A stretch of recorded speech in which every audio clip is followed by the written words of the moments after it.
Dengan diberlakukannya Undang-Undang Cipta Kerja, kini DPM PT PSP tidak lagi satu pintu banyak jendela.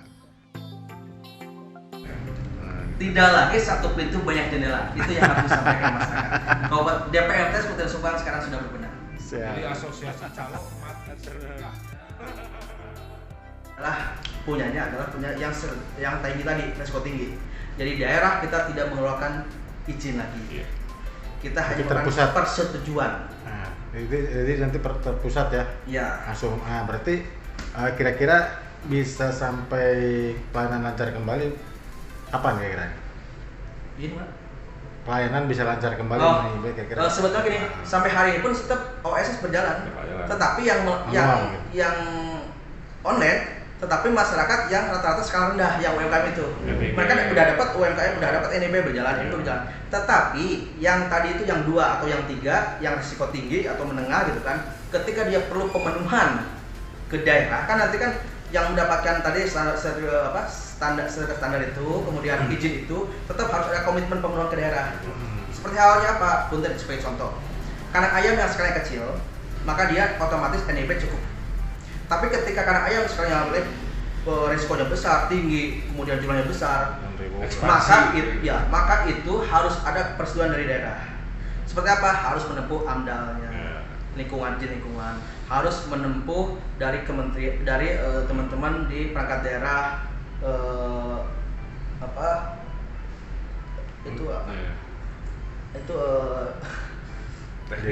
dinas teknis lah gitu kan. Nah seperti itu.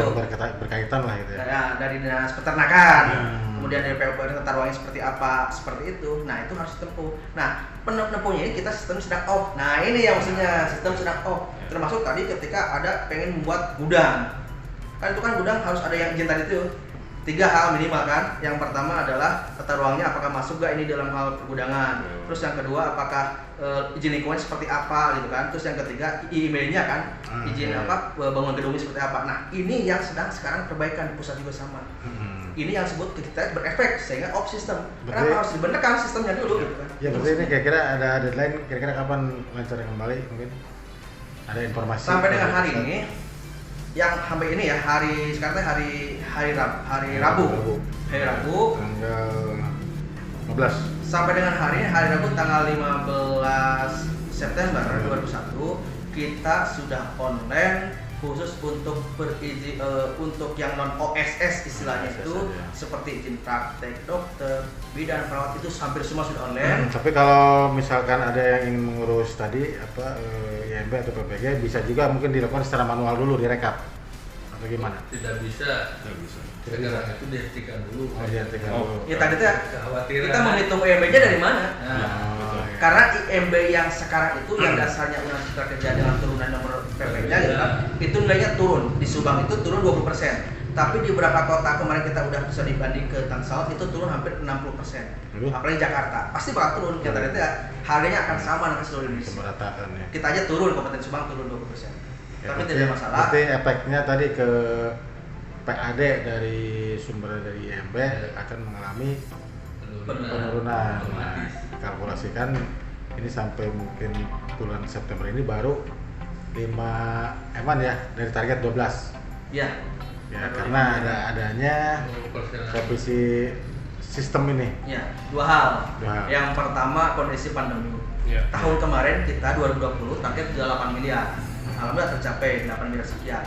Tahun 2021 ya luar biasa diputuskan oleh DPRD dinaikkan sementara potensi berkurang. Contoh orang sekarang melihat Pertimban itu ternyata PSN proyek strategis nasional Subang teka bagian naon. Aduh. Semua izin dari ke pusat. Jadi kalau Pertimban lihat sekarang luar biasa, untuk Subang belum terasa banget. Kan kita tuh targetnya PAD-nya ada nggak? Berarti dari pembangunan Patiman itu mungkin untuk Pemkab Subang tidak ada. Untuk sementara di proses perizinan tidak ada sama sekali. Tidak ada. Rupiah. Siap. Pak Kadis, apalagi nih untuk hal-hal lain mengenai perizinan yang akan disampaikan kepada masyarakat Kabupaten Subang terkait Ya. adanya ini revisi IMB ke PBG sistem. Kalau untuk itu kita kan bersinergi selalu mendorong ke PU supaya agar segera menerbitkan itu, agar kita juga memiliki dasar hukum dalam penetapan retribusi. Kan biasanya begini, untuk orang itu menanya siapa ya target IMB-nya, kita kan dihitung dari luas bangunan, kemudian dari lokasinya, berapa jarak dari jalan negara dan sebagainya, barulah dihitung. Tidak, bukan perkara yang mudah, harus ada ahlinya. Memang ahlinya itu dari PU yang bersinergi dengan kita semua. Kemudian juga bayarnya tidak bayar langsung ke sini bawa uang, mereka membawa uang, membayar di bank, transfer ya. hanya memberikan resi aja di sini. Setelah bukti pembayaran diperlihatkan kepada kita, barulah perizinan running gitu. Izin belum keluar kalau belum ada resi pembayaran pajaknya, retribusinya. Jadi nampaknya sekarang itu jauh lebih tertib lah, menghindari kebocoran dan sebagainya. Siap. Organisasi itu menghindari kebocoran. Betul, sangat terasa lah.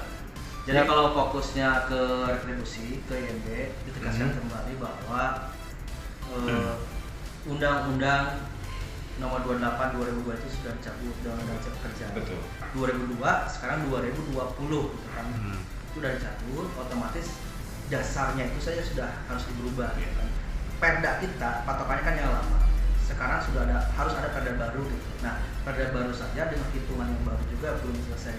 Sehingga itulah dasar kenapa kita khususnya di Subang itu tidak berani untuk mengeluarkan izin kaitan dengan retribusi IMB atau PBG nanti istilahnya itu. Namun ada kabar baik Pak, dalam waktu minggu inilah 3 hari sampai 4 hari ke depan, Kemendagri akan mengeluarkan tentang surat edaran terkait dengan khususnya yang PBG ini, persetujuan bangunan gedung.